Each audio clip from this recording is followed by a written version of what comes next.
안녕하세요. 한국에 대해 알아가며 한국어를 배우는 팟캐스트에 오신 것을 환영합니다.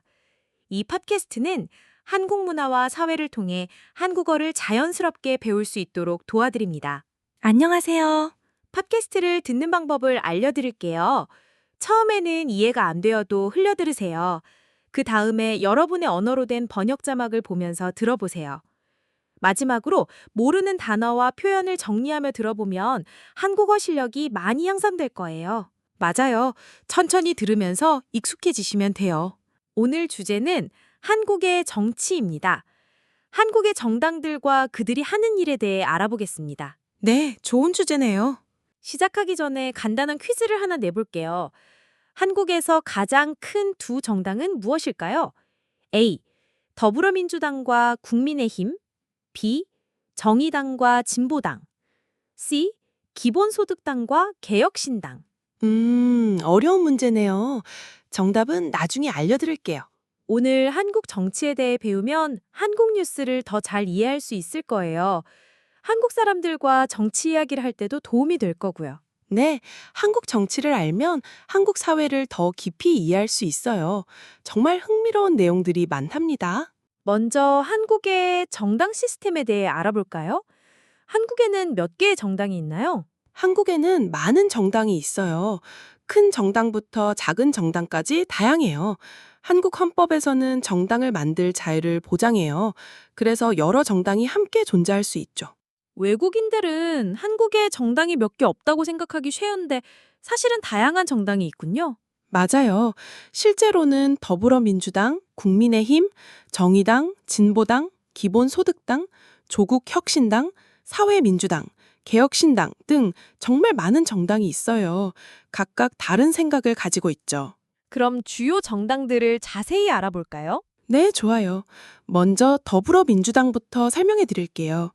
더불어민주당은 중도에서 중도 진보 성향이에요. 사회적 약자를 보호하고 복지를 확대하는 정책을 중요하게 생각해요. 사회적 약자는 영어로 socially vulnerable이에요.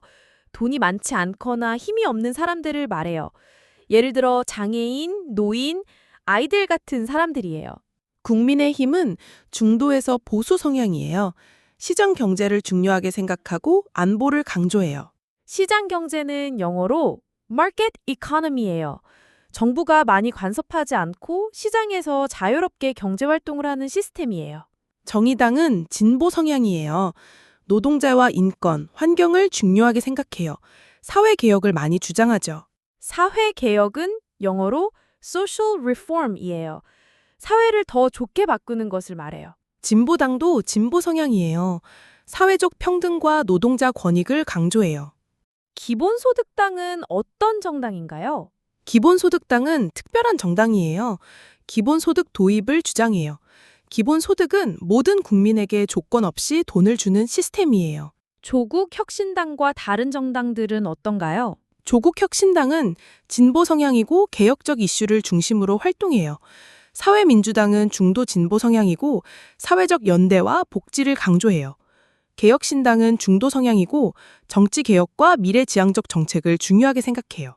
현재 국회에서 각 정당이 차지하는 의석수는 어떻게 되나요? 2025년 6월 기준으로 더불어민주당이 167석으로 가장 많아요. 국민의힘이 107석으로 조국혁신당이 12석, 진보당이 4석, 개혁신당이 3석, 기본소득당과 사회민주당이 각각 1석씩 가지고 있어요. 무소속 의원고 3명이 있어요. 의석수는 영어로 number of seats이에요. 국회에서 각 정당이 가진 자리의 수를 말해요. 각 정당의 지지층도 다양해요. 더불어민주당은 40대 이하, 특히 20에서 40대에서 강한 지지를 받아요. 호남 지역, 즉 광주와 전라남도, 전라북도에서 매우 강한 지지를 받아요. 수도권 신중산층, 사무직, 전문직, 공무원들도 많이 지지해요. 지지층은 영어로 supporter base이에요. 특정 정당을 응원하고 지지하는 사람들의 그룹을 말해요. 국민의힘은 전통적으로 60대 이상 고령층에서 강한 지지를 받았어요. 대구와 경북 지역이 핵심 지지 기반이에요.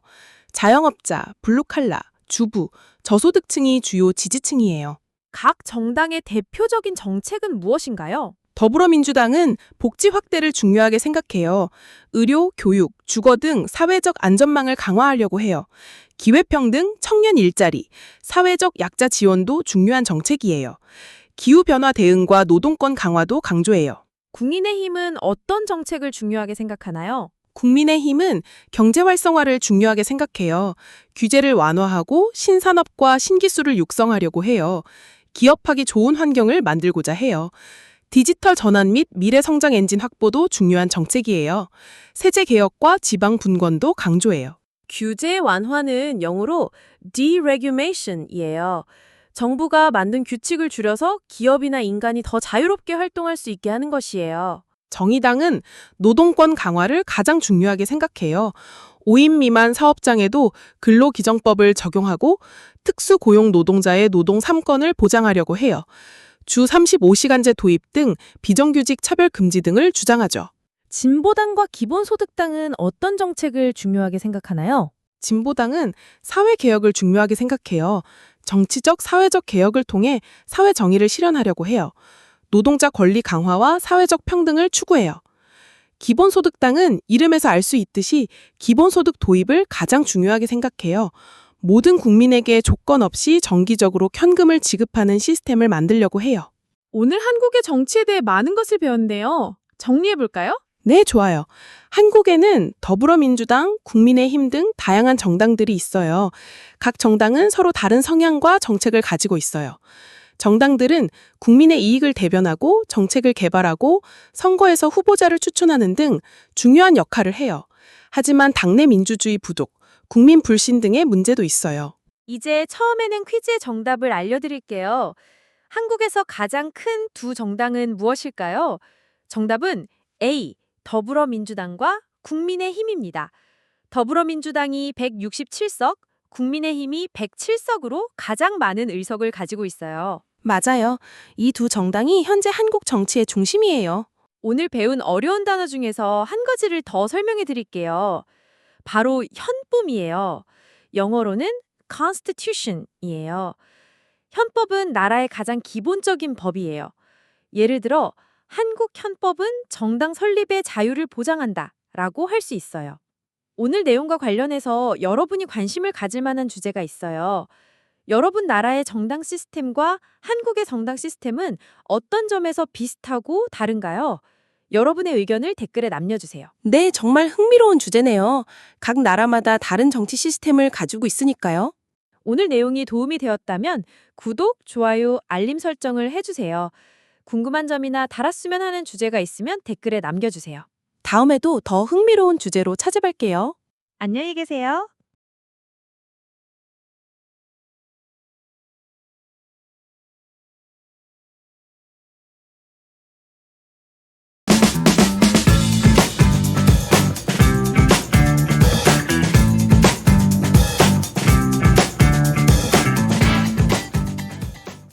안녕하세요.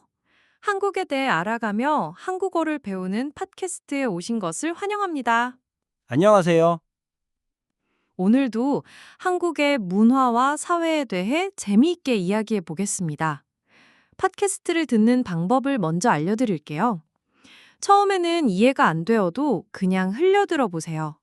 그 다음에 여러분의 언어로 된 번역 자막을 보면서 다시 들어보세요.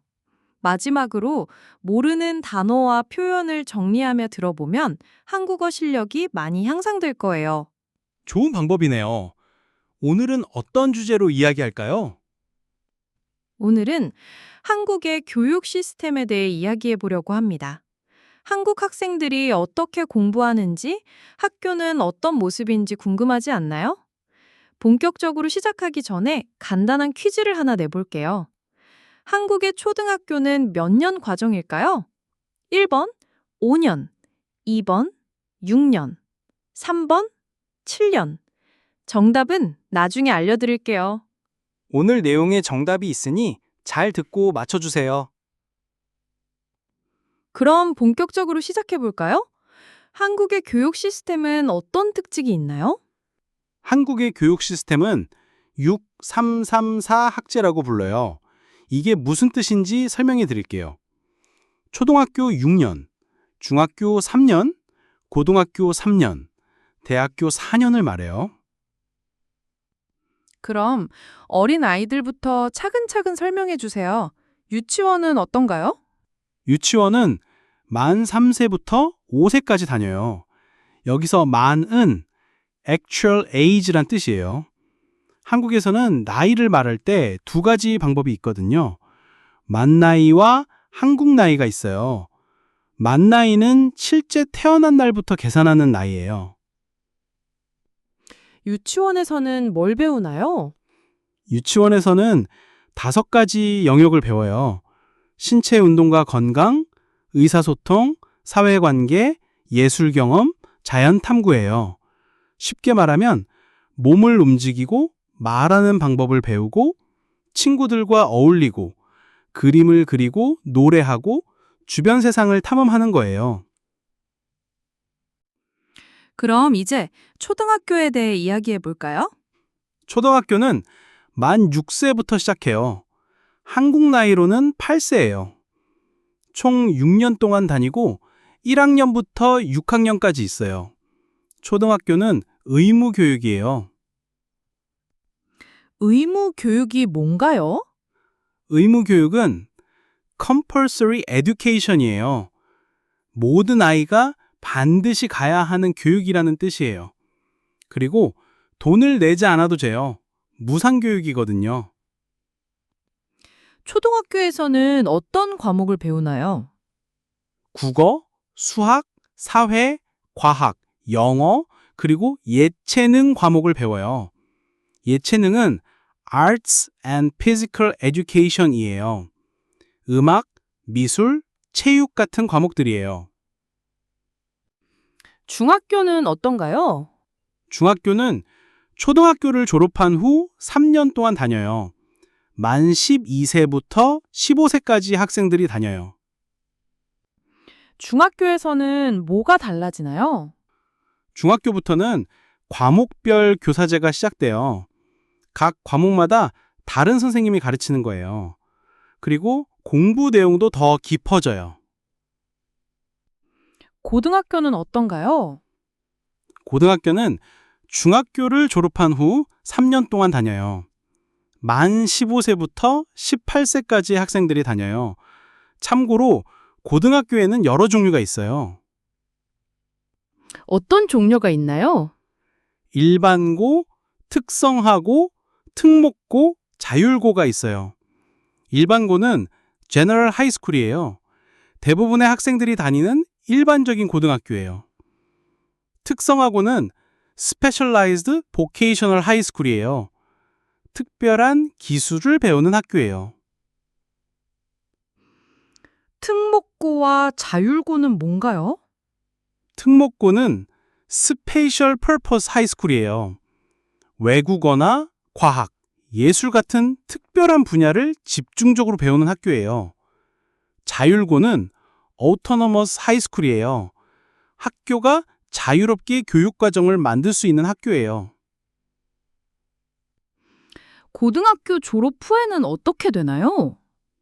고등학교를 졸업하면 대학에 가거나 취업을 해요. 대학에 가려면 대학 수학 능력 시험을 봐야 해요. 줄여서 수능이라고 불러요. 수능이 뭔가요? 수능은 College Scholastic Ability Test예요. 한국에서 대학 입학을 위해 보는 시험이에요. 매년 11월에 시행되고 전국의 고등학교 3학년 학생들이 같은 날, 같은 시간에 봐요. 마지막으로 대학교는 어떤가요? 대학교는 고등학교를 졸업한 후 진학해요. 만 18세 이상의 학생들이 다녀요. 대학교에는 여러 종류가 있어요. 어떤 종류가 있나요?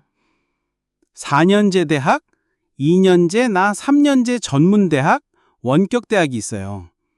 4년제 대학은 4-year university예요. 전문대학은 주니어 컬리지예요. 원격대학은 디스턴스 러닝 유니버시티예요. 대학교에서는 뭘 배우나요? 대학교 1, 2학년 때는 교양 과목을 배워요. 교양 과목은 liberal arts courses예요. 여러 분야의 기본 지식을 배우는 과목들이에요. 그 다음부터는 전공 과목을 집중적으로 배워요. 전공이 뭔가요? 전공은 메이저예요. 학생이 깊이 공부하고 싶은 특별한 분야를 말해요. 예를 들어 경제학 전공, 컴퓨터 전공, 의학 전공 같은 거예요.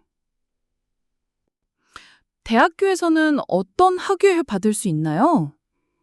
학사, 석사, 박사 학위를 받을 수 있어요. 학사는 4년제 대학을 졸업하면 받고 석사와 박사는 대학원에서 더 공부해야 받을 수 있어요. 그럼 이제 퀴즈 정답을 알려드릴게요. 한국의 초등학교는 몇 년 과정일까요? 정답은 2번 6년이었습니다. 맞췄나요? 잘 들으셨네요. 오늘 한국의 교육 시스템에 대해 배우면서 여러분은 어떻게 생각하셨나요? 여러분 나라의 교육 시스템과 비교해서 어떤 점이 비슷하고 다른가요? 댓글에 여러분의 의견을 남겨주세요. 그리고 오늘 내용이 도움이 되셨다면 구독, 좋아요, 알림 설정 부탁드려요. 그리고 궁금한 점이나 다뤘으면 하는 주제가 있으면 댓글에 남겨주세요. 다음에도 재미있는 주제로 만나요. 안녕히 계세요.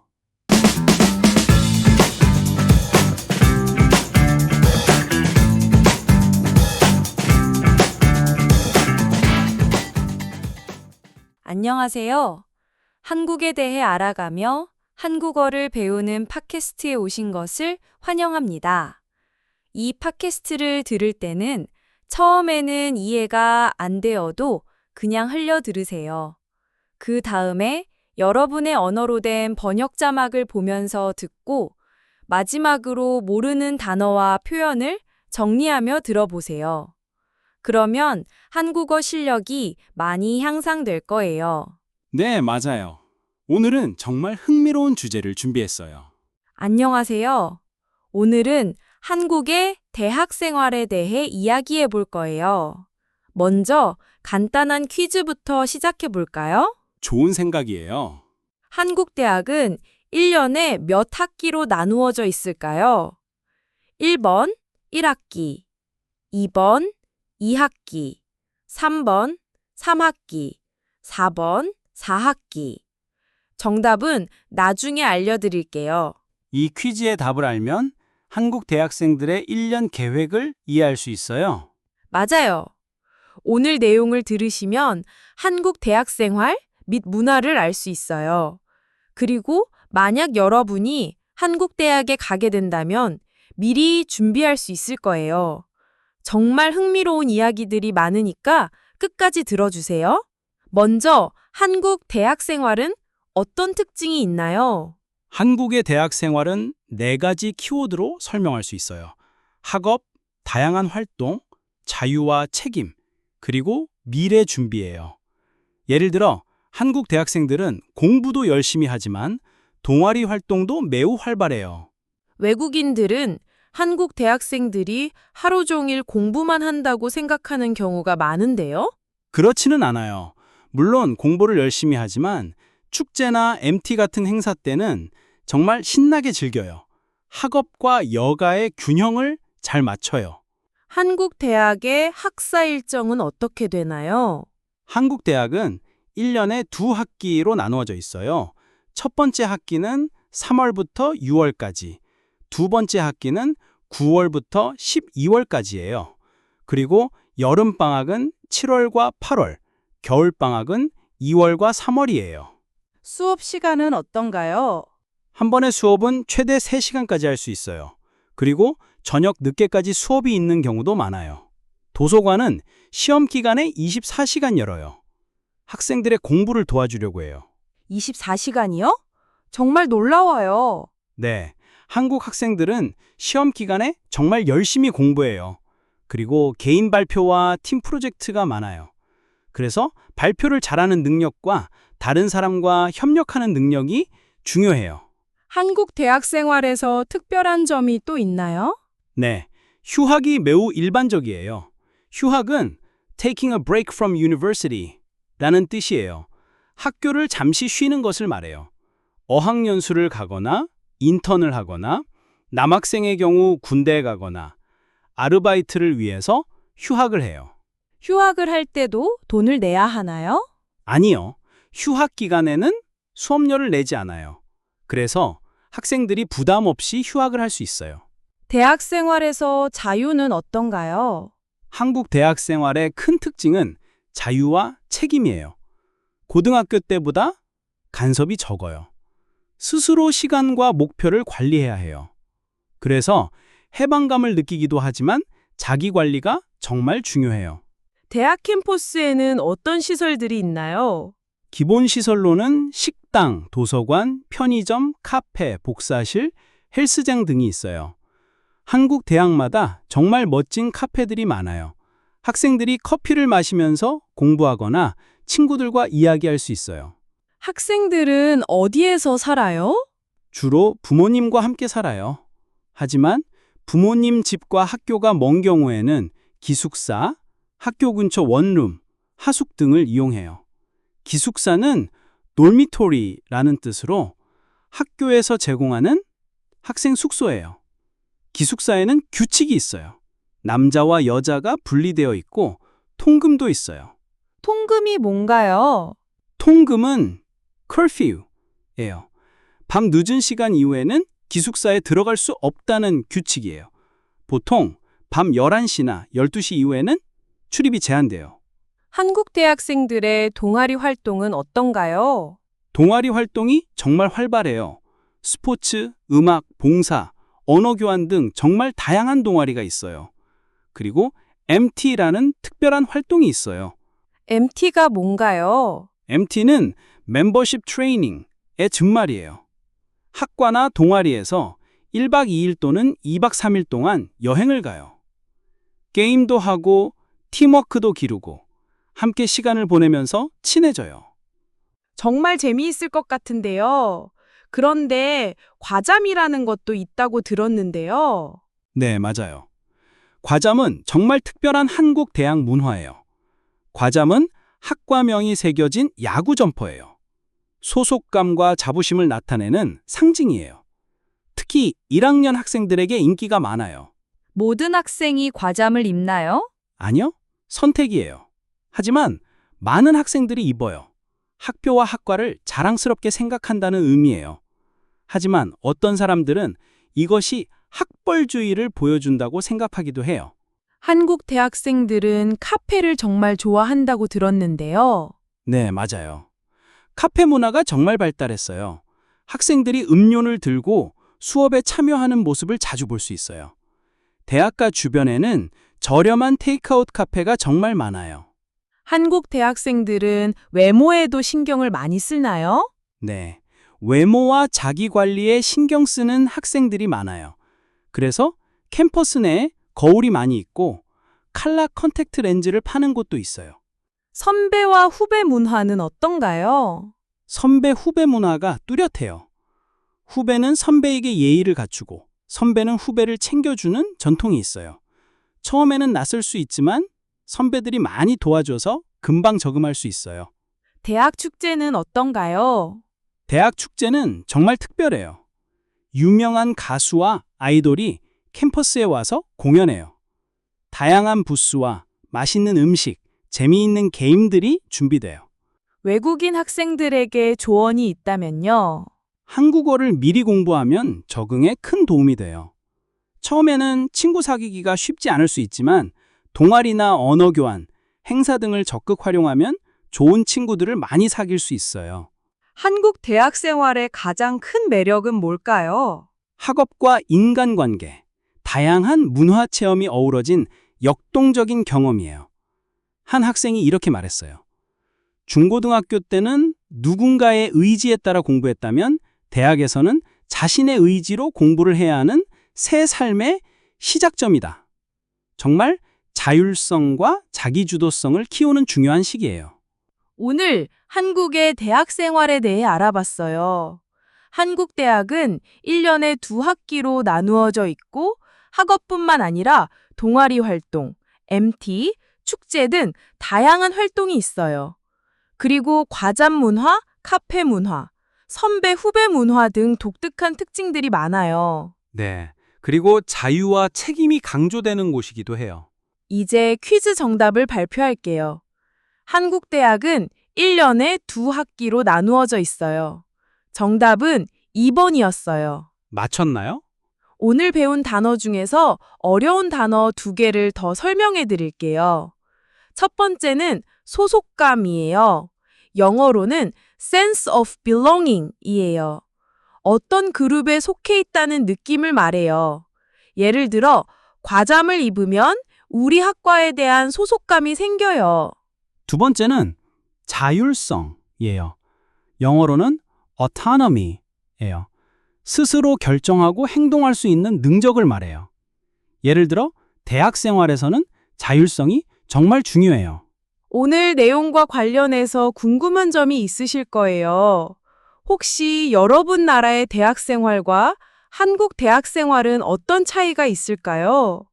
여러분의 의견을 댓글에 남겨주세요. 네, 정말 궁금해요. 오늘 내용이 도움이 되었다면 구독, 좋아요, 알림 설정을 해주세요. 그리고 궁금한 점이나 다뤘으면 하는 주제가 있으면 댓글에 남겨주세요. 다음에도 재미있는 주제로 만나요. 네, 안녕히 계세요.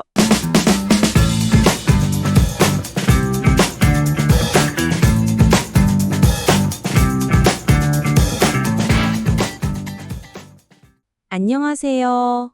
한국에 대해 알아가며 한국어를 배우는 팟캐스트에 오신 것을 환영합니다. 안녕하세요. 이 팟캐스트를 듣는 방법을 알려드릴게요. 처음에는 이해가 안 되어도 괜찮으니까 그냥 흘려들으세요. 그 다음에 여러분의 언어로 된 번역 자막을 보면서 들어보세요. 마지막으로 모르는 단어와 표현을 정리하며 들어보면 한국어 실력이 많이 향상될 거예요. 맞아요. 천천히 따라하시면 됩니다. 오늘은 정말 중요한 주제를 다룰 예정이에요. 바로 한국인의 우울증에 대해서 이야기해 보려고 합니다. 네, 한국 사회에서 매우 심각한 문제이죠. 먼저 간단한 퀴즈를 내볼게요. 한국은 OECD 국가 중에서 우울증 유병률이 몇 위일까요?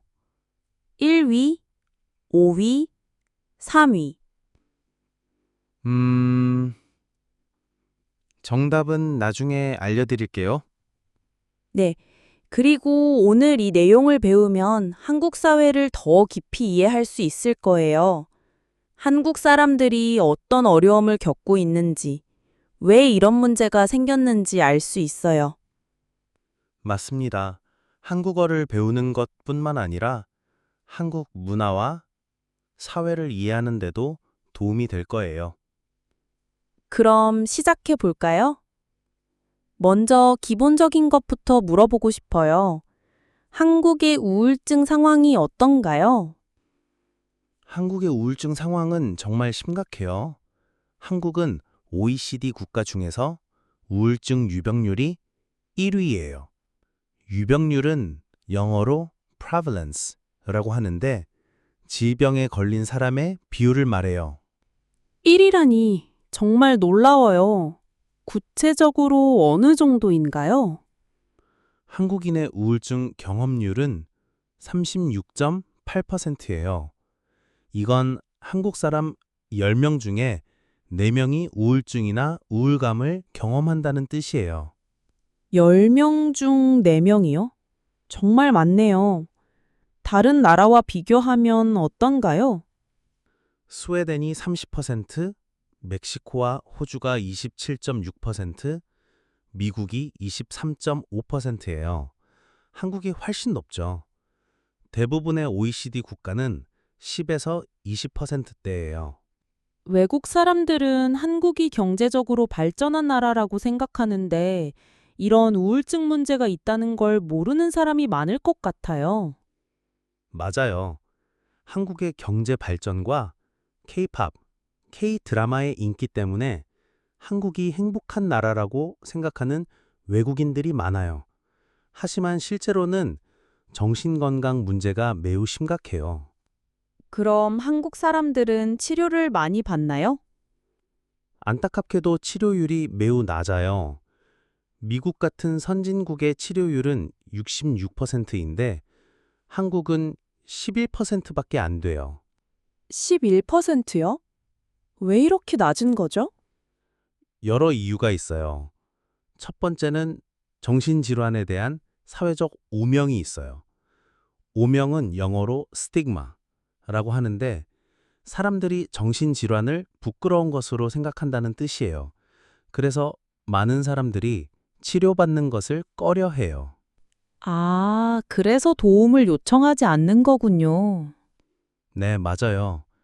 또 다른 이유는 유교적 문화 때문이에요. 한국에서는 감정을 자유롭게 표현하는 것이 무례하다고 생각하는 경우가 많아요. 그래서 우울증을 직접 말하지 않고 두통이나 소화불량 같은 신체적 증상으로 표현하는 경우가 많아요. 신체적 증상으로요? 흥미롭네요. 그럼 어떤 연령대가 가장 문제인가요? 모든 연령대가 문제이지만 특히 20대가 가장 많아요. 2022년 기준으로 우울증 환자 수가 100만 명을 넘었는데 20대가 가장 많고 특히 20대 여성의 증가율이 매우 높아요. 20대요? 젊은 사람들이 왜 이렇게 우울한 거죠? 20대와 30대는 극심한 취업 경쟁, 취업난, 미래에 대한 불안 때문에 심리적 압박이 커요. 경쟁적 사회 구조, 고용 불안 같은 문제들이 스트레스를 많이 줘요. 노인들은 어떤가요? 노인층의 우울증 유병률은 5.4에서 7.5%로 성인보다 더 높아요. 노인들은 노후 불안, 고립감, 치매에 대한 두려움 때문에 우울증과 자살률이 높아요. 그럼 한국의 우울증 원인은 무엇인가요? 가장 큰 원인은 경제적 스트레스와 취업 스트레스예요. 특히 20대, 30대에서 취업난, 경제적 불안, 상대적 박탈감이 가장 큰 문제예요. 상대적 박탈감이요? 네, 다른 사람과 비교해서 자신이 뒤처진다고 느끼는 감정이에요. 두 번째 원인은 가족이나 대인관계 갈등이에요. 자살 시도자 조사에서 가족 간 갈등이 1위 원인으로 나타났어요. 가족 갈등이 1위라니 놀랍네요. 세 번째는 사회적 고립이에요. 도시화와 1인 가구 증가, 전통적 공동체가 없어지면서 사회적 고립감이 심해졌어요. 맞아요. 혼자 사는 사람들이 정말 많아졌어요. 네, 맞아요. 그리고 생물학적 요인도 있어요. 우울증은 유전적 소인이 있어서 가족 중에 우울증 환자가 있으면 위험이 2에서 3배 높아져요. 뇌의 뇌신경 전달 물질 결핍도 원인이에요. 한국만의 특별한 특징이 있나요? 네. 한국인은 신체 증상 호소가 많아요. 두통, 피로, 소화불량 같은 증상을 많이 말하지만 기분 증상을 잘 드러내지 않아요. 이것도 감정 표현을 억제하는 문화 때문이에요. 그럼 해결책은 무엇인가요? 정부도 이 문제의 심각성을 알고 정책을 바꾸려고 해요. 하지만 실질적인 예산 확대와 사회적 낙인 해소, 치료 접근성 개선이 시급해요. 접근성이요? 네, 한국은 항우울제를 정신과 의사만 처방할 수 있어요. 전체 의사의 4%만 장기 처방이 가능해요. 하지만 외국에서는 모든 의사가 처방할 수 있어요. 미국에서는 간호사도 처방할 수 있어요. 정말 큰 차이네요. 네, 맞아요. 그래서 치료받기가 어려워요. 최근에는 정신건강 문제를 공개적으로 논의하려는 분위기가 생겼어요. 이런 변화가 희망적이에요. 오늘 내용을 정리해 볼게요. 한국은 OECD 국가 중에서 우울증 유병률이 1위이고 한국인 10명 중 4명이 우울증을 경험해요. 하지만 치료율은 11%로 매우 낮아요. 네, 맞아요. 주요 원인은 경제적 스트레스, 취업난, 가족 갈등, 사회적 고립이에요. 한국인은 감정보다 신체 증상을 많이 호소하는 특징이 있어요. 이제 퀴즈 정답을 알려드릴게요. 한국의 우울증 유병률은 OECD 국가 중에 30위, 1위가 정답이에요. 네, 36.8%로 1위예요. 오늘 배운 단어 중에서 어려운 단어 2개를 더 설명해 드릴게요. 첫 번째는 낙인이에요. 영어로는 스티그마예요. 사회에서 어떤 것을 나쁘게 보거나 부끄럽게 생각하는 것을 의미해요. 예를 들어, 정신질환에 대한 낙인 때문에 치료받기 힘들어요. 두 번째는 소인이에요. 영어로는 predisposition이에요. 어떤 질병에 걸릴 가능성이 높은 상태를 말해요. 예를 들어, 유전적 소인이 있으면 우울증 위험이 높아져요. 오늘 내용과 관련해서 여러분이 사는 나라의 정신건강 상황이 어떤지 궁금해요. 여러분의 의견을 댓글에 남겨주세요. 네, 한국과 비교해서 어떤 차이가 있는지도 알려주시면 좋겠어요. 오늘 내용이 도움이 되었다면 구독, 좋아요, 알림 설정 부탁드려요. 궁금한 점이나 다루고 싶은 주제가 있으면 댓글에 남겨주세요. 앞으로도 한국 사회와 문화에 대해 더 깊이 있는 내용으로 찾아뵐게요. 안녕히 계세요.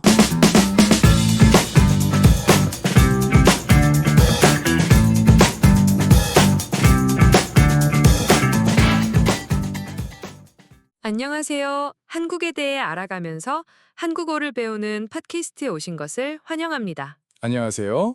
오늘도 함께 해주셔서 감사합니다. 팟캐스트를 듣는 방법을 먼저 알려드릴게요.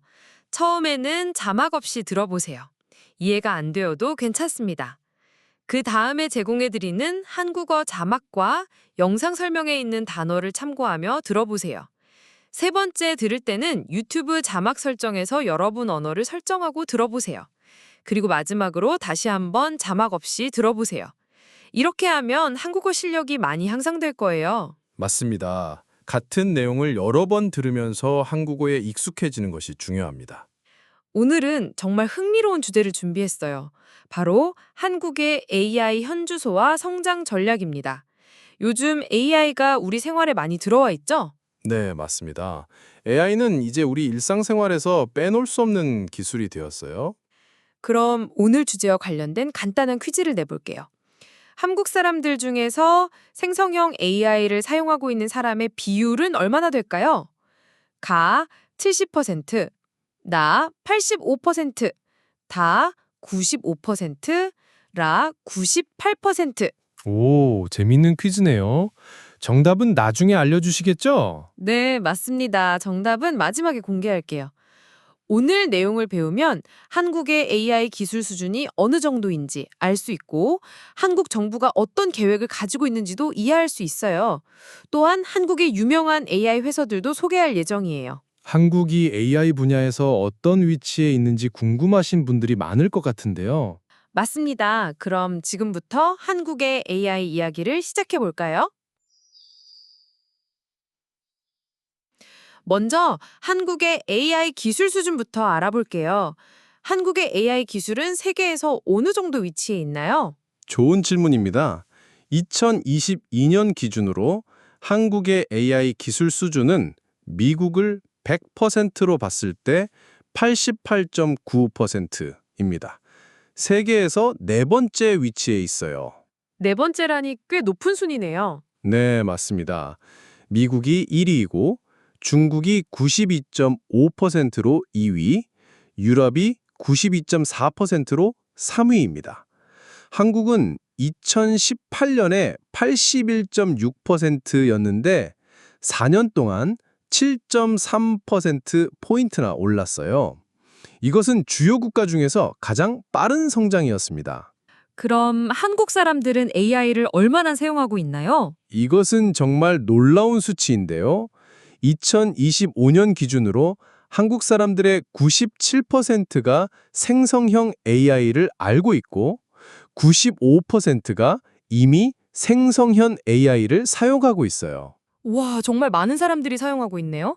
어떤 용도로 사용하나요? 정보 검색에 28%, 글쓰기에 20%, 이미지 생성과 편집에 16%, 아이디어 생성에 15%의 사람들이 사용하고 있어요. 챗 GPT가 가장 인기 있는 AI 도구입니다. 기업들은 어떤가요? 국내 대기업의 48%가 이미 AI를 도입했어요. 이것은 글로벌 상위권 수준입니다. 금융, 제조, 공공 등 다양한 산업에서 AI 도입이 확산되고 있어요. 한국의 주요 AI 기업들을 소개해 주세요. 한국에는 많은 AI 기업들이 있어요. 대기업부터 소개하면 네이버는 하이퍼클로바 긱스라는 초거대 AI 모델을 개발했고 삼성전자는 삼성 가우스 등 생성형 AI를 만들고 있어요. 다른 대기업들도 있나요? 네, SK텔레콤은 AI 개인 비서 에이닷을 만들었고 카카오는 다양한 플랫폼에 AI를 적용하고 있어요. LG AI 연구원은 초거대 AI 모델을 개발하고 KT는 통신 기반 AI 서비스를 제공합니다. 한국 정부는 AI에 대해 어떤 계획을 가지고 있나요? 한국 정부는 정말 야심찬 목표를 가지고 있어요. AI 초인류 강국이 되는 것이 비전이고 글로벌 AI G3에 진입하는 것이 목표예요. 즉 미국, 중국과 함께 세계 3대 AI 강국이 되겠다는 것이에요. 그럼 한국 AI 발전의 과제는 무엇인가요? 주요 과제는 세 가지입니다. 고품질 데이터 확보, AI 전문 인재 양성, 그리고 AI의 신뢰성 및 윤리 문제 대응이에요. 이를 위해 정부와 민간은 기술 고도화, 글로벌 파트너십 확대, 규제 혁신에 집중하고 있습니다. 오늘 내용을 정리해 볼게요. 한국은 현재 세계 네 번째 AI 기술 수준을 가지고 있고 빠른 성장을 보이고 있어요. 한국 사람들의 AI 사용률은 매우 높고 네이버, 삼성, SK텔레콤 등 대기업과 다양한 스타트업들이 AI 기술을 개발하고 있습니다. 맞습니다. 한국 AI 시장은 빠르게 성장하고 있지만 고품질 데이터 확보와 전문 인재 양성 등의 과제도 있습니다. 이제 퀴즈 정답을 발표할게요. 한국 사람들 중에서 생성형 AI를 사용하고 있는 사람의 비율은 다 95%였습니다. 정말 높은 수치죠. 여러분은 한국의 AI 기술 발전에 대해 어떻게 생각하시나요? 여러분 나라의 AI 기술과 비교해서 어떤 차이점이 있는지 댓글로 알려주세요. 네, 여러분의 생각이 정말 궁금합니다. 오늘 내용이 도움이 되셨다면 구독, 좋아요, 알림 설정을 해주세요. 궁금한 점이나 다루었으면 하는 주제가 있으면 댓글에 남겨주세요. 다음 시간에도 흥미로운 한국 이야기로 찾아뵙겠습니다. 안녕히 계세요.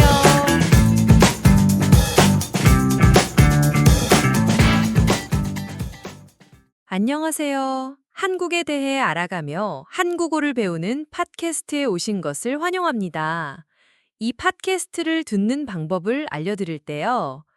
처음에는 이해가 안 되어도 그냥 흘려 들으세요. 그 다음에 여러분의 언어로 된 번역 자막을 보면서 들어보세요. 마지막으로 모르는 단어와 표현을 정리하며 들어보면 한국어 실력이 많이 향상될 거예요. 네, 맞아요. 천천히 들으면서 한국어에 익숙해지는 것이 중요해요. 안녕하세요. 오늘은 특별한 주제로 이야기해 보려고 해요. 바로 한국 중고등학생의 삶이에요. 많은 외국 친구들이 한국 학생들의 공부 방법에 대해 궁금해 하거든요. 네, 정말 흥미로운 주제네요. 한국 학생들의 일상이 어떤지 알아보면 좋을 것 같아요. 그럼 먼저 간단한 퀴즈부터 해볼까요? 한국 고등학생들이 하루에 공부하는 시간은 얼마나 될까요? A. 2, 3시간 B. 5, 6시간 C. 8, 9시간 이건 좀 어려운 문제네요. 정답은 나중에 알려주세요. 네, 나중에 정답을 말씀드릴게요. 오늘 이 내용을 배우면 한국 학생들의 생활을 이해할 수 있어요. 그리고 한국 교육 문화도 알 수 있죠. 정말 재미있을 거예요. 네, 저도 기대가 돼요. 많은 외국인들이 한국 학생들에 대해 잘못 알고 있는 것들도 있을 텐데, 오늘 정확한 정보를 들을 수 있을 것 같아요. 그럼 본격적으로 시작해 볼까요? 한국 중고등학생들의 공부 방법에 대해 이야기해 보죠. 게스트님, 한국 학생들의 공부 방법에서 가장 특별한 점이 무엇이라고 생각하세요? 한국 학생들은 정말 계획적으로 공부해요. 예를 들어, 일주일 계획, 한 달 계획, 1년 계획을 모두 세워요. 마치 회사원이 일을 계획하는 것처럼 체계적이에요. 아, 정말 흥미로운데요. 많은 외국인들이 한국 학생들은 그냥 무조건 많이 공부한다고 생각해요. 하지만 사실은 그게 아니군요. 맞아요. 단순히 시간만 많이 쓰는 게 아니라 정말 계획적으로 공부해요. 특히 고등학생들은 대학 수학 능력 시험, 우리가 보통 수능이라고 부르는 시험을 준비해야 해요. 그래서 아주 세부적인 시간표를 만들어요. 수능은 한국 학생들에게 정말 중요한 시험이죠. 그럼 구체적으로 어떻게 공부 계획을 세우나요? 먼저 학교 수업과 교과서를 중심으로 공부해요. 선생님이 수업 시간에 강조하는 부분을 특별히 주의 깊게 들어요. 그리고 교과서에 작은 글씨로 된 각주까지도 꼼꼼히 봐요. 각주는 footnote라는 뜻이에요. 페이지 아래쪽에 있는 작은 설명글을 말해요. 와, 정말 세심하게 공부하는군요. 또 다른 특징은 무엇인가요? 복습을 정말 중요하게 생각해요. 공부한 내용을 백지에 써보거나 친구에게 설명하는 방법으로 자신을 점검해요. 틀린 문제가 있으면 반드시 다시 공부하고 왜 틀렸는지 원인을 찾아요. 그런 방법이 효과적일 것 같아요. 혹시 한국만의 특별한 교육 자료가 있나요? 네, EBS라는 교육 방송이 있어요. EBS는 수능과 연결된 교재와 인터넷 강의를 제공해요. 고등학교 3학년 학생들은 거의 모두 EBS 교재를 사용해요. 학교 시험인 내신도 EBS에서 많이 나와요. EBS는 정말 유명하죠. 그럼 학원은 어떤 역할을 하나요? 많은 학생들이 학원에 다녀요. 학원에서 숙제를 주고 추가 자료를 제공해요. 하지만 성적이 좋은 학생들은 학원 숙제만 하는 게 아니라 스스로 공부 계획을 세워요. 그리고 모든 과목을 균형 있게 공부해요. 과목별로 공부 방법이 다른가요? 네, 각 과목마다 다른 방법을 써요. 국어는 다양한 글을 읽고 그 글이 쓰여진 시대의 배경까지 공부해요. 수학은 같은 문제를 반복해서 풀고 개념을 정리해요. 영어는 긴 글을 해석하는 연습과 듣기 연습을 해요. 정말 체계적이네요. 그럼 한국 학생들이 하루에 얼마나 공부하는지 구체적으로 알려주세요. 이게 정말 놀라운 부분이에요. 초등학생도 학교 수업 외에 하루에 2, 3시간 정도 더 공부해요. 어떤 초등학생들은 4시간 이상 공부하기도 해요. 초등학생도 그 정도라니 놀랍네요. 네, 중학생은 평균 3시간 12분, 고등학생은 3시간 33분을 학교 수업 외에 더 공부해요. 하지만 이건 최소 시간이에요. 실제로는 학교 수업, 자율학습, 학원 숙제를 모두 합치면 고등학생은 하루에 8, 9시간 공부하기도 해요. 8, 9시간이요? 정말 많은 시간이네요. 이런 공부 시간은 다른 나라와 비교하면 어떤가요? 세계적으로 보면 정말 긴 편이에요. 2023년 자료를 보면 중고등학생이 학습 목적으로 앉아 있는 시간이 평일 하루 평균 7.6시간. 이는 권장 시간보다 훨씬 많아요. 그럼 한국 학생들은 잠을 잘 시간이나 놀 시간이 부족하겠어요. 맞아요. 그래서 수면 시간이 부족하고 여가 시간이 줄어드는 문제가 있어요. 여가는 leisure라는 뜻이에요. 쉬거나 재미있는 일을 하는 시간을 말해요. 그런데 최근에 한국 교육에 변화가 있다고 들었는데요. 네, 2025년부터 고교 학점제가 시작돼요. 이제 학생들이 자신에게 맞는 과목을 선택해서 들을 수 있어요. 그래서 학생들이 더 자기주도적으로 학습 계획을 세우게 될 거예요. 자기주도적은 self-directed라는 뜻이에요. 다른 사람이 시키지 않아도 스스로 하는 것을 말해요. 그럼 앞으로는 한국 학생들의 공부 방법이 더 다양해질 수 있겠네요. 네, 그렇게 될 것 같아요.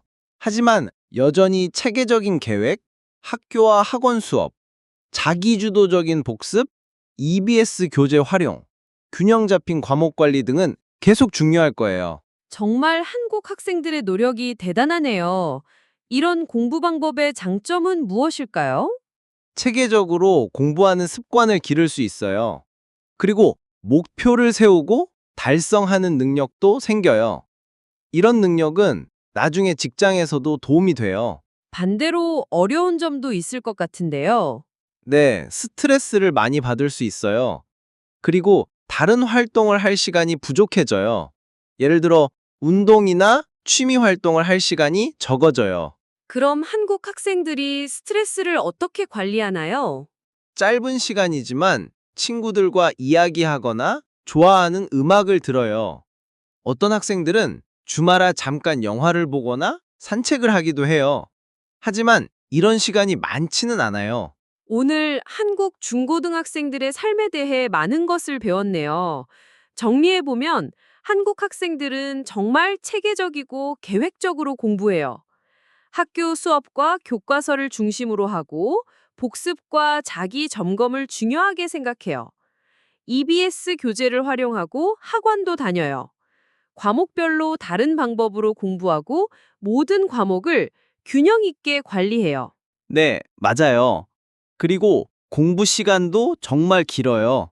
하루에 8, 9시간까지 공부하는 경우도 있어요. 이제 처음에 낸 퀴즈의 정답을 알려드릴게요. 한국 고등학생들이 하루에 공부하는 시간은? 정답은 C, 8, 9시간이에요. 정말 많은 시간이죠. 오늘 배운 단어 중에서 어려운 단어 2개를 더 설명해 드릴게요. 먼저 체계적이에요. 영어로는 systematic이에요. 질서가 있고 계획이 잘 되어 있다는 뜻이에요. 예를 들어, 그는 체계적으로 일한다 라고 말할 수 있어요. 두 번째 단어는 균형이에요. 영어로는 balance이에요.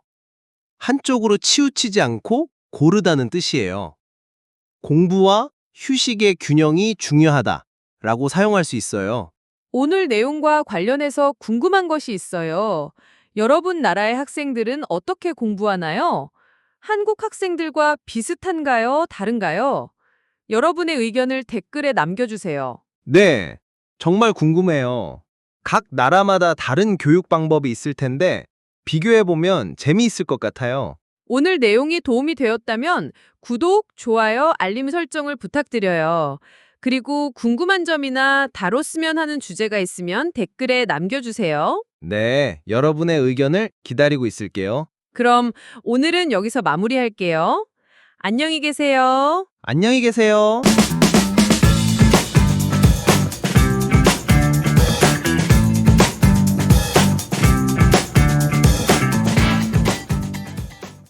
안녕하세요, 여러분. 한국에 대해 알아가며 한국어를 배우는 팟캐스트에 오신 것을 환영합니다. 안녕하세요. 안녕하세요. 이 팟캐스트를 듣는 방법을 알려드릴게요. 처음에는 이해가 안 되어도 괜찮아요. 그냥 흘려들으세요. 그 다음에 여러분의 언어로 된 번역 자막을 보면서 들어보세요. 마지막으로 모르는 단어와 표현을 정리하며 들어보세요. 그러면 한국어 실력이 많이 향상될 거예요. 맞아요. 단계별로 들으면 훨씬 좋아요. 오늘도 좋은 하루 보내고 계신가요? 네, 좋은 하루예요. 여러분도 좋은 하루 보내고 계시길 바래요. 오늘은 조금 무거운 주제를 다뤄볼 거예요. 한국인의 자살률에 대해 이야기해 볼게요. 네, 오늘 함께 이야기해서 기뻐요. 중요한 주제라고 생각해요. 본격적으로 시작하기 전에 퀴즈를 하나 내볼게요. 한국의 자살률은 OECD 국가 중에서 몇 번째로 높을까요? A. 세 번째, B. 1번째, C. 5번째. 정답은 나중에 알려드릴게요. 흥미로운 퀴즈네요. 정답이 궁금해요. 오늘 이 내용을 배우면 한국 사회를 더 깊이 이해할 수 있어요. 그리고 한국어로 사회 문제에 대해 이야기하는 방법도 배울 수 있어요. 정말 의미 있는 시간이 될 거예요. 맞아요. 어려운 주제지만 꼭 알아야 할 내용이에요. 먼저 자살률이 무엇인지 쉽게 설명해 주세요. 자살률은 인구 10만 명당 자살로 죽는 사람의 수예요. 예를 들어서 어떤 도시에 100만 명이 살고 있어요. 그 도시에서 1년에 300명이 자살했다면 자살률은 30명이에요. 100만을 10만으로 나누면 10이고 300을 10으로 나누면 30이거든요. 아, 이해가 쉽네요. 그럼 한국의 자살률은 어떤가요? 2023년 기준으로 한국의 자살률은 인구 10만 명당 27.3명이에요. 이 숫자는 2022년보다 증가한 거예요. 실제로 자살로 죽은 사람은 13,978명이었어요. 정말 많은 수네요. 외국인들은 한국의 자살률이 이렇게 높다는 것이 놀라울 수 있겠어요. 맞아요. 한국의 자살률은 OECD 국가 중에서 가장 높아요. OECD 평균은 약 12명인데 한국은 그것의 2배가 넘어요. 성별로 보면 어떤 차이가 있나요? 남성의 자살률이 여성보다 훨씬 높아요. 2023년에 남성은 10만 명당 38.3명, 여성은 16.5명이었어요. 남성이 여성보다 2배 이상 높은 거죠. 연령대별로는 어떤 특징이 있나요? 80세 이상 고령층이 가장 높아요. 59.4명이에요. 그 다음이 70대, 50대, 40대 순이에요. 하지만 최근에는 청년층도 문제가 심각해요.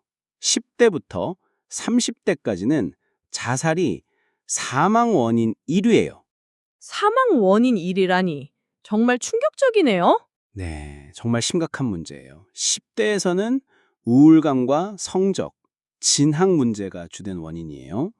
20대와 30대에서는 우울감, 경제적 어려움, 직장 문제가 원인이에요. 한국의 자살률이 이렇게 높은 이유는 무엇인가요? 여러 가지 복합적인 원인이 있어요. 먼저 경제적 요인이 큰 영향을 줘요. 1997년 외환위기, 2008년 금융위기 같은 경제적 충격이 있을 때마다 자살률이 급격히 증가했어요. 경제와 자살이 직접적으로 연관되어 있군요. 맞아요. 그리고 정신 건강 문제도 중요한 원인이에요. 우울증 같은 정신과 질환이 있어도 치료를 받는 사람이 적어요. 정신건강 치료에 대한 접근성이 낮고 사회적 편견도 있어요. 이제 몇 가지 어려운 단어를 설명해 드릴게요. 외환 위기는 Foreign Exchange Crisis예요. 나라의 돈 가치가 갑자기 떨어져서 경제가 어려워지는 상황이에요. 접근성은 accessibility예요. 어떤 것을 쉽게 이용할 수 있는 정도를 말해요. 다른 원인도 있나요? 네, 사회적 고립도 큰 문제예요. 한국 사회가 빠르게 변하면서 사람들 사이의 관계가 약해졌어요. 특히 고령층은 은퇴 후에 경제적 어려움과 건강 문제, 외로움을 겪어요. 청년층은 어떤 문제가 있나요? 청년층은 과도한 경쟁 때문에 힘들어해요. 학업, 취업, 직장에서의 경쟁이 너무 치열해요. 성공해야 한다는 압박감이 커요. 연예인의 자살도 사회적으로 큰 영향을 주죠. 맞아요. 연예인의 자살이 일반 사람들의 자살률도 일시적으로 증가해요. 이를 베르테르 효과라고 불러요. 2008년 최진실 씨, 2019년 설리 씨와 구하라 씨의 경우가 대표적인 예예요. 연예인들은 왜 자살을 선택하나요? 연예인의 80%가 우울증을 경험한다는 조사가 있어요. 대중의 관심과 비난, 악성 댓글, 사생활 침해 등이 큰 스트레스가 돼요.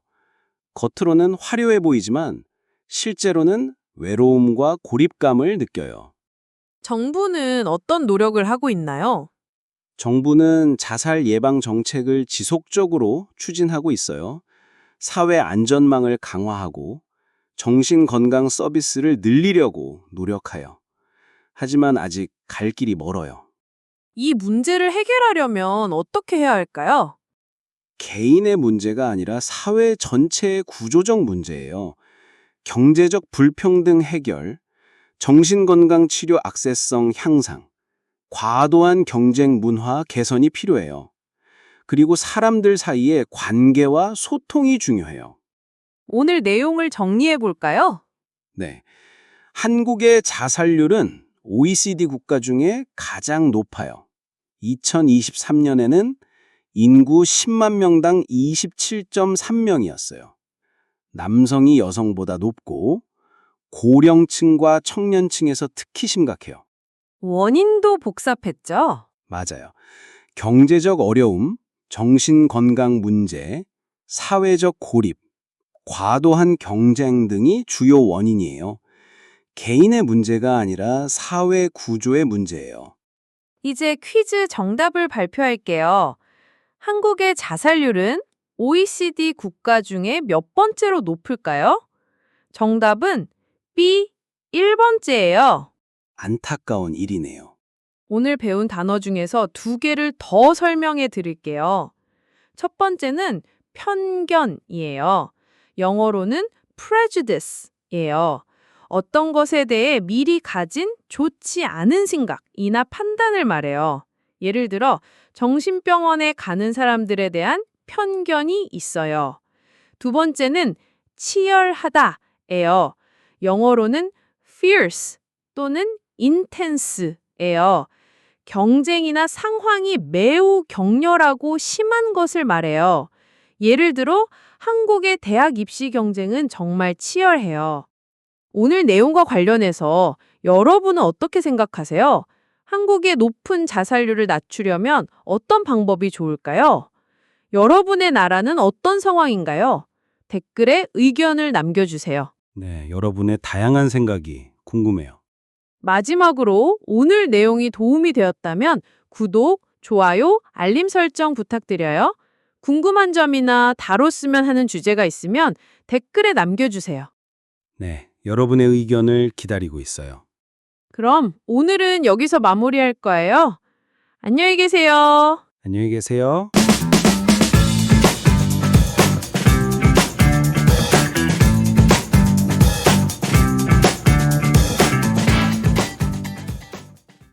안녕하세요. 한국에 대해 알아가며 한국어를 배우는 팟캐스트에 오신 것을 환영합니다. 안녕하세요.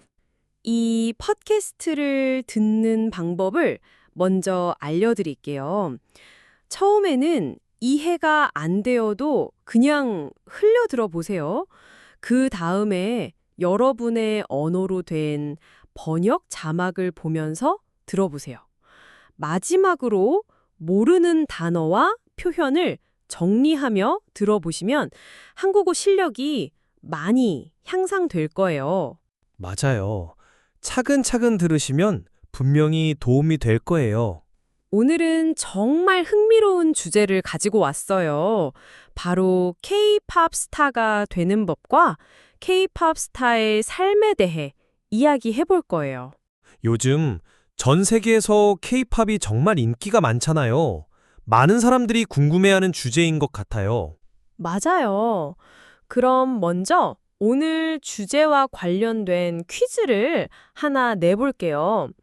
K-팝 스타가 되기 위해 가장 중요한 것은 무엇일까요? 1번, 예쁜 얼굴, 2번, 보컬과 댄스 실력, 3번, 많은 돈, 4번, 유명한 가족. 어떤 것이 정답일까요? 많은 분들이 궁금해할 것 같은데요. 정답은 나중에 알려드릴게요. 네. 오늘 이 내용을 배우시면 K-팝 산업에 대해 더 잘 이해하실 수 있을 거예요. 그리고 한국 문화와 연예계에 대해서도 많은 것을 배우실 수 있어요. 많은 분들이 생각하는 것과 다른 현실적인 이야기도 들려드릴 거예요. 정말 흥미로울 거예요. 그럼 본격적으로 K-팝 스타가 되는 과정부터 알아볼까요? 첫 번째 단계는 무엇인가요? 첫 번째는 오디션이에요.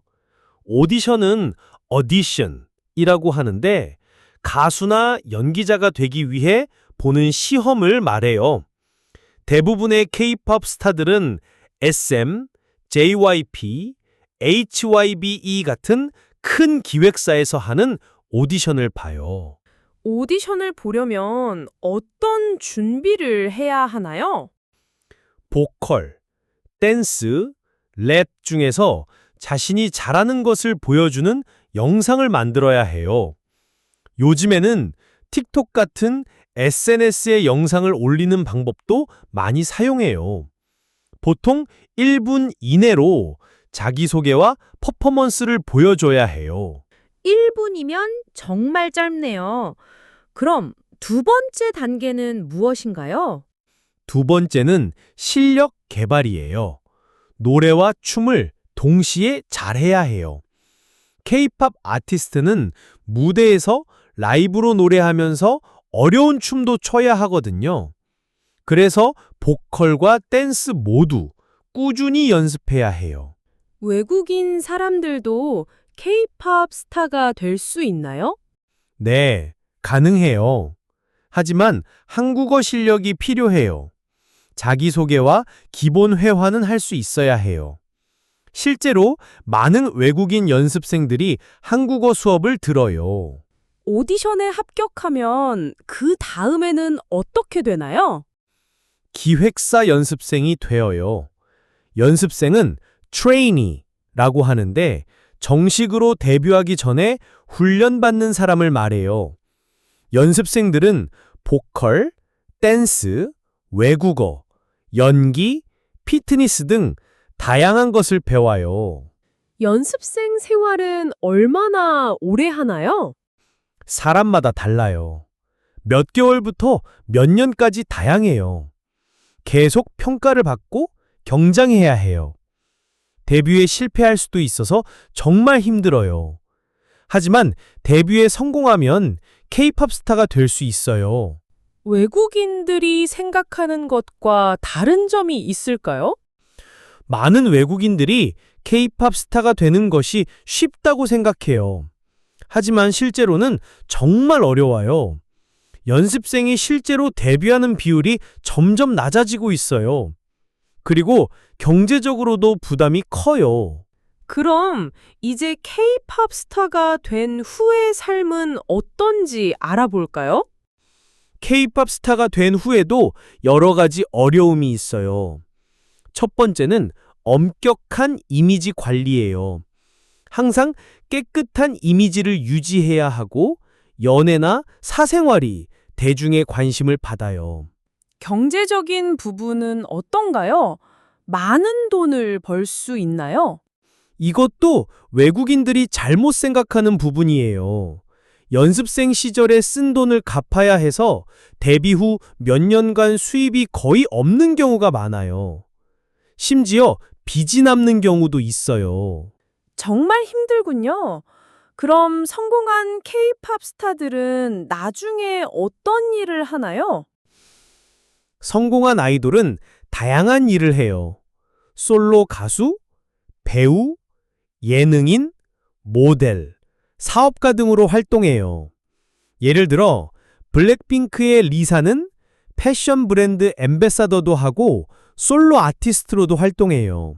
성공하지 못한 경우는 어떻게 되나요? 그룹이 해체되거나 인기가 떨어지면 다른 일을 해야 해요. 유튜버, 음악 프로듀서, 댄스 강사, 연습생 트레이너, 방송인 등이 되기도 해요. 어떤 사람들은 연예계를 완전히 떠나서 평범한 삶을 살기도 해요. K-팝 스타들의 건강은 어떤가요?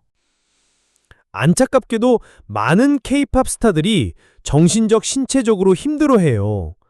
과도한 스케줄과 악플, 경쟁 때문에 우울증이나 불안장애를 겪는 경우가 많아요.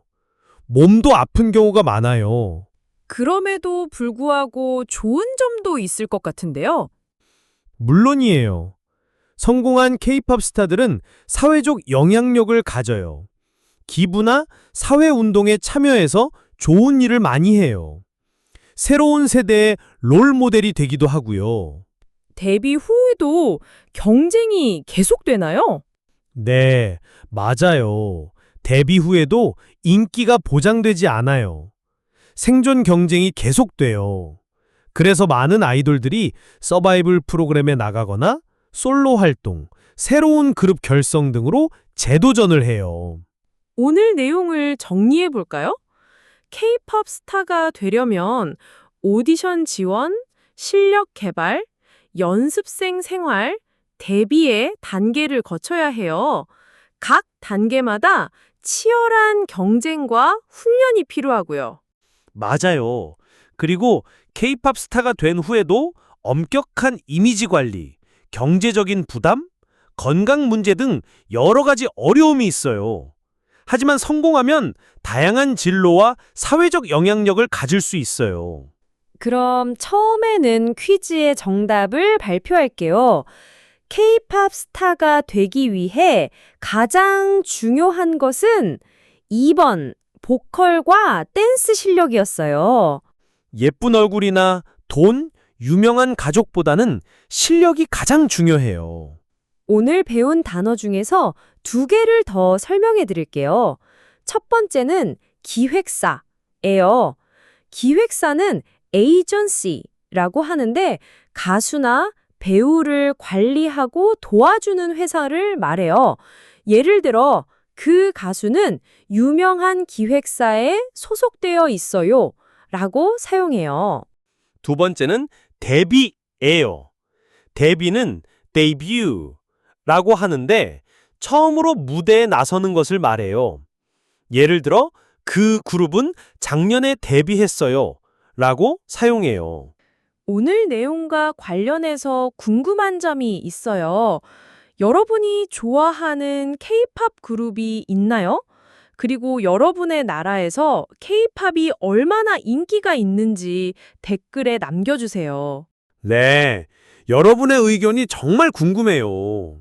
오늘 내용이 도움이 되었다면 구독, 좋아요, 알림 설정 버튼을 눌러주세요. 그리고 궁금한 점이나 다뤘으면 하는 주제가 있으면 댓글에 남겨주세요. 네, 다음에도 더 재미있는 주제로 찾아뵐게요. 네, 안녕히 계세요. 안녕히 계세요.